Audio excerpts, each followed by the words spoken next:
আহ গিন্নি, তোমার হাতের ইলিশ পাতুরিটা যা লাগে না, কি আর বলবো। ইচ্ছে করে সব ইলিশ মাছগুলো আমি একাই খেয়ে নেই। হে হে হে। এই স্বাদের কোনো তুলনা হয় না। তা এত যদি ভালো লাগে তাহলে পেট ভরে খেয়ে নাও না। হ্যাঁ গো গিন্নি, খাচ্ছি তো। কিন্তু কয়টা আর পেটে যায় বলো তো। ইচ্ছে তো করে সবগুলো আমি একাই খেয়ে ফেলি, কিন্তু পেটে তো আর সবগুলোর জায়গা হবে না। হা হা হা। হ্যাঁ গো, আজ কতদিন হয়ে গেল মেয়েটাকে দেখি না। তুমি যদি মেয়েটাকে একটু নিয়ে আসতে, তাহলে ওকেও এই ইলিশ পাতুরি রান্না করে খাওয়াতাম। জানোই তো, আমার রানু এই ইলিশ পাতুরি কত মজা করে খায়। তোমার মেয়ে রানুকে নিয়ে আসতে বলছো গিন্নি, কিন্তু ওর শাশুড়ি যে ওকে একা কখনোই আসতে দিবে না। জানোই তো ওর শাশুড়িটা আবার কেমন। তাতে কি হয়েছে? তুমি ওর শাশুড়িকেও নেমন্তন্ন করে নিয়ে আসো, তাহলেই তো হয়ে গেল। আমার মেয়েটার সাথে না হয় ওর শাশুড়িটাও এসে একটু ঘুরে গেল। কি যে বলো না, রানুর শাশুড়িকে তুমি ভুলে গেছো নাকি? জানোই তো সে সব সময় সবার দোষ খুঁজে বেড়ায়। অত কথা আমি বুঝি না বাপু। তুমি যে করে হোক ওদেরকে নেমন্তন্ন করে নিয়ে আসো। আমি ওদের জন্য সব কিছু রান্না করে রাখবো। আর স্পেশাল ভাবে আমার মেয়েটার জন্য ইলিশ মাছের পাতুরিটা বেশি করে রান্না করব।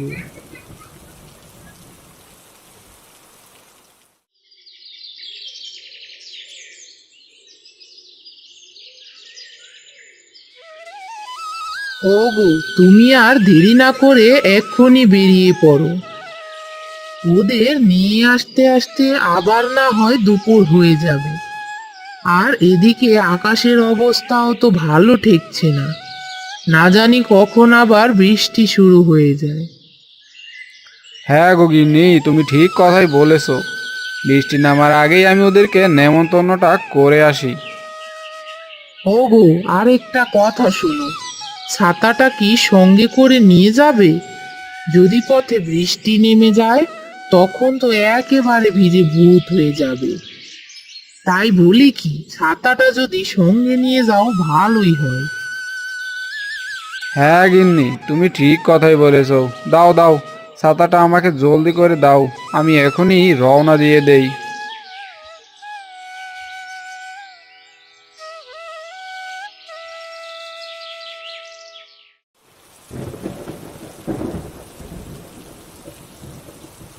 এই যা, গিন্নি বলতে না বলতেই দেখছি বৃষ্টি নামা শুরু হয়ে গেছে।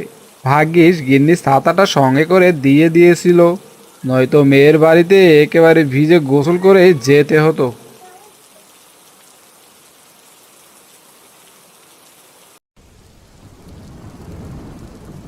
বাবা, এই নাও চা আর বিস্কুটটা খেয়ে নাও। আর তুমি এই বৃষ্টির সময়ে কেন এসেছো শুনি? বৃষ্টি থামলেই তো আসতে পারতে। আরে আর বলিস না, তোর মাই তো আমাকে জোর করে এই বৃষ্টির ভেতরে পাঠালো। বলল তোর জন্য নাকি ইলিশ পাতুরি রান্না করবে। তুই চল আমার সাথে। কি বললে? ইলিশ পাতুরি? ইলিশ পাতুরি তো আমার খুবই প্রিয়। ইস, কতদিন হয়ে গেল মায়ের হাতের ইলিশ পাতুরি খাওয়া হয় না। হ্যাঁ, তা তো বুঝতেই পেরেছি।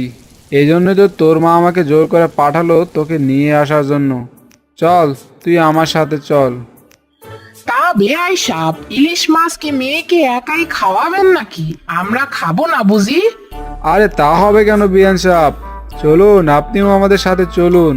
আপনাকে তো আমরা নেমন্তন্ন করতে এসেছি। মেয়ের সাথে আপনিও চলুন। যেহেতু ছেলে বাসায় নেই, শহরে কাজ করে, সেহেতু আপনি কেন এখানে একা একা বসে থাকবেন?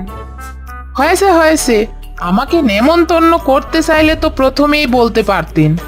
যেহেতু মেয়েকে শুধু নিতে এসেছেন, সেহেতু এখন মেয়েকেই নিয়ে যান। আরে না না, আপনার বিয়েনেও আপনাকে নেমন্তন্ন করতে বলেছে, কিন্তু আমি সেটা প্রথমে বলতে ভুলে গিয়েছি। আমাকে নেমন্তন্ন করতে কে বলেছে? তা প্রথমে তো বলেননি। নাকি আমি বলেছি দেখে এখন নেমন্তন্ন করছেন? আরে না না, আসলে আমার প্রথমে মনে ছিল না। আপনি মন খারাপ করবেন না বেয়ান সাহেব, চলুন চলুন, আপনিও আমাদের সাথে চলুন। হ্যাঁ হয়েছে, এখন না গিয়ে কি আর কোনো উপায় আছে? ছেলের বউকে তো আর একা একা কোথাও যেতে দিতে পারিনি।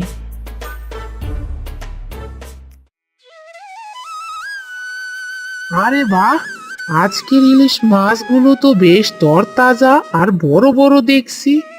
আগে হ্যাঁ, আজ বৃষ্টি নেমেছে তো তাই আমরা টাটকা টাটকা বড় ইলিশ গুলো ধরিছি। বলুন আপনাকে কটা ইলিশ দিব?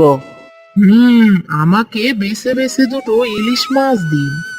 আর শুনুন, ইলিশ মাছ দুটোর একটা হতে হবে একটা ডিম সহ, আর একটা ইলিশ মাছে যেন ডিম না থাকে, বুঝলেন?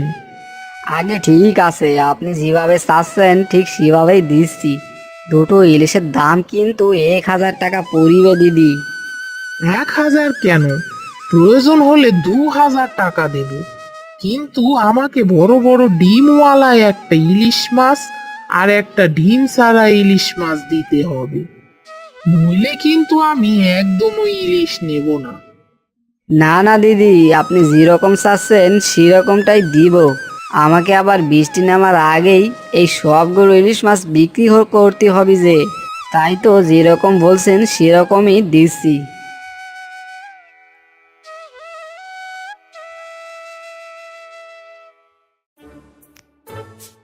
এই অজপাড়া গায়ের ছেলেটাকে বিয়ে করিয়ে যে কি ভুল করেছি তাই এখন হাড়ে হাড়ে টের পাচ্ছি। এখানে না চলে একটা ঘোড়ার গাড়ি আর না চলে একটা গরুর গাড়ি, হেঁটে হেঁটে কি এত দূর আসা যায়?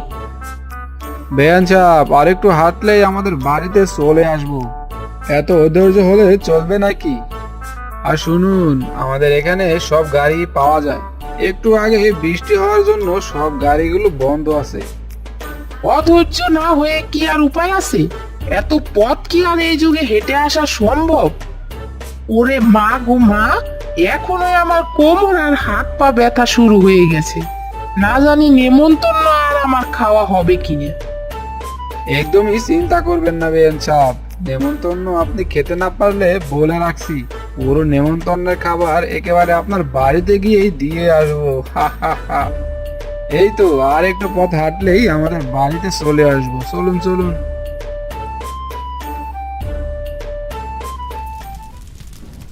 আরে বাহ, ইলিশ মাছের পাতুরি থেকে কি সুন্দর ঘ্রাণ বের হচ্ছে। আহা, আজ আমার মেয়েটা এই ইলিশ মাছের পাতুরি দেখলে সব একাই খেয়ে ফেলবে। আমার তো রান্না করা শেষ, কিন্তু ওরা এখনো আসছে না কেন?